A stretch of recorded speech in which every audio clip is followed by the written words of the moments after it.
Transforming your life with hypnotherapy just got easier with your host, Julie from CoachingHypnosis.net.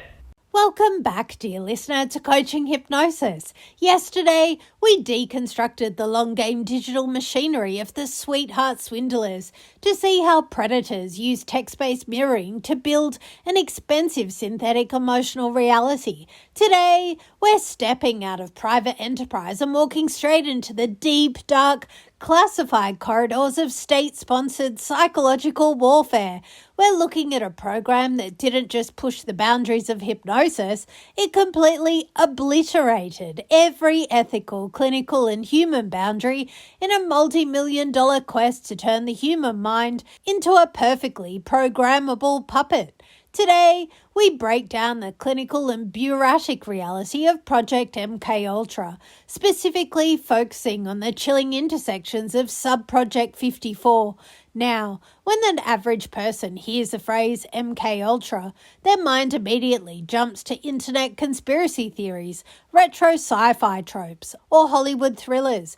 We picture secret government agents swindling pocket watchers or turning innocent citizens into sleepwalking assassins with a single trigger word, because the records are heavily shredded by CIA Director Richard Helms in 1973. Society tends to treat the whole thing as a sensationalized, overblown myth born out of Cold War hysteria. But let's look past the pop culture hyperbole and be completely real strategic operators. The declassified fragments that survived the shredder tell a much more calculated, terrifying, clinical story. The technical services staff, led by the infamous Dr. Sidney Gottlieb, weren't trying to perform carnival magic. They were systemically trying to solve a specific high-stakes military problem.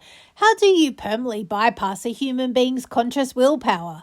How do you force a captured enemy spy to surrender classified secrets, or program an operative to bypass their own self-preservation instinct? To do it, they abandoned traditional relaxation hypnotherapy and engineered a brutal, multi-chemical pipeline designed to fuse psychoactive truth serums with deep, terminal trance states. Today, we decode the raw, neuro-linguistic and pharmacological architecture of the state-sponsored cognitive warfare. To understand the sheer clinical ruthlessness of Subproject 54 and its sister operations like Project Artichoke, you have to look at the concept of narco-hypnosis. The CIA realized early on that traditional conversational hypnosis requires a baseline of cooperative rapport. If a subject is a trained foreign operative, their conscious critical gatekeeper is explicitly armored to resist verbal pacing. They will consciously block the induction. So the agency solution was completely clinical and entirely horizontal. They used heavy pharmacology to forcibly tear the critical gatekeeper down. The protocol typically began by administering a precise cocktail of fast-acting barbiturates, most notably sodium amytala, sodium pentothal, the classic misnamed truth serums. Chemically, these substances function as central nervous system depressants. By flooding the brain, they downregulate the prefrontal cortex, heavily mimicking the sloppy, disinhibited state of extreme alcohol intoxication. The subject's executive functioning, long-term risk calculation, and defensive armor begin to melt away. Once the chemical downregulation reached its peak, the operator initiated a brutal, multi-phase narco-hypnotic protocol. Stage 1, the chemical downregulation. Forcibly administer precise doses of fast-acting barbiturates to deliberately paralyze the prefrontal cortex and dissolve the subject's conscious defensive armor. Stage 2, on the way down, intercept. Step in at the precise micro moment before sleep occurs, utilizing heavy vocal pacing and sensory fixation to capture the fading awareness into a deep somnambulistic trance. Stage 3, the post-hypnotic amnesia anchor. Extract classified data, then install rigid behavioral commands paired with unassailable neurological block to ensure the conscious mind completely forgets the interrogation happened. The absolute core of their technique relied on what Dr. Gottlieb described as the on-the-way-down intercept. The interrogator would sit by the drugged subject and monitor their physical degradation.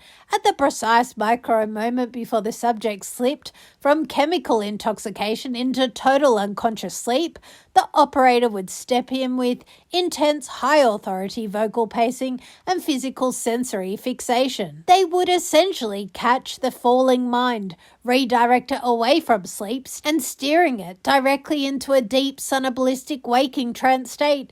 Inside this chemically engineered subconscious canvas, the subject was completely unburdened by their conscious willpower. Let's look at the absolute sarcastic absurdity of what these bureaucratic mad scientists thought they could achieve. You have an agency spending millions of dollars trying to create a flawless, chemical hypnotic Manchurian candidate, convinced that if they just found the perfect ratio of liquid downers mixed with a firm verbal command, they could turn a human being into a hard drive where you could upload a script, hit enter, and delete their memory with an amnesia anchor. It is the peak of clinical hubris. They would extract the data, implant a rigid post-hypnotic directive, and then use secondary chemicals to induce acute state-dependent amnesia. When the subject woke up, their conscious mind would have absolutely no memory of the room, the operator, or the confession, but their subconscious would remain permanently altered by the installed behavioral script.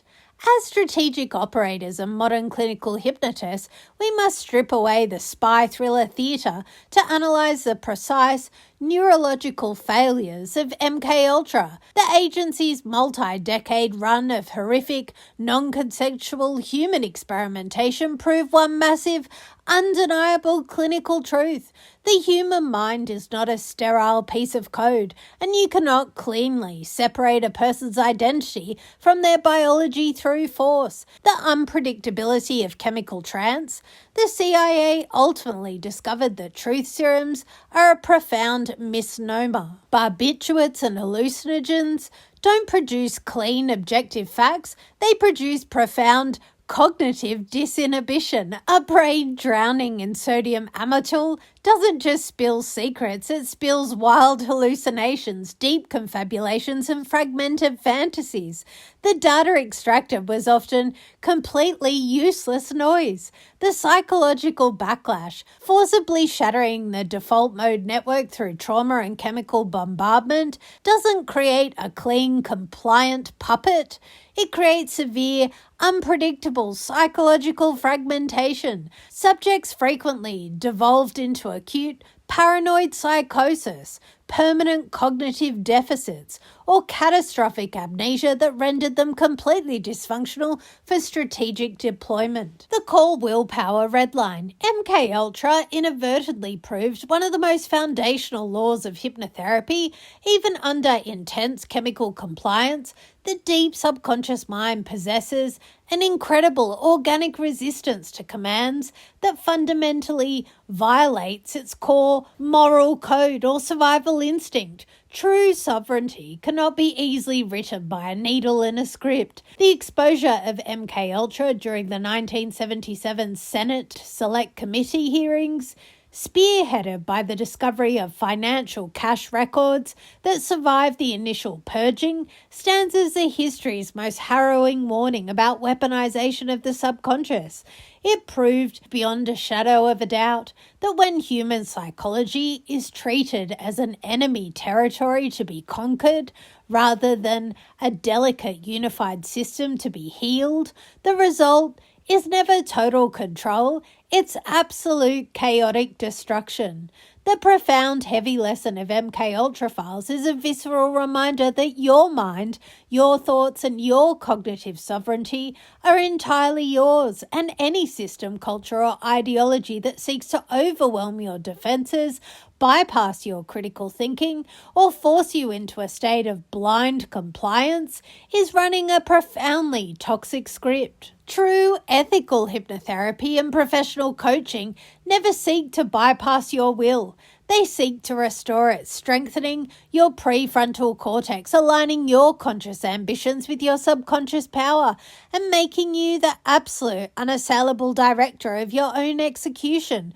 True, unshakable leadership is about cognitive clarity, knowing how to defend your mind from external noise, protect your nervous system from forced exhaustion, and execute your vision from a place of absolute conscious self-trust.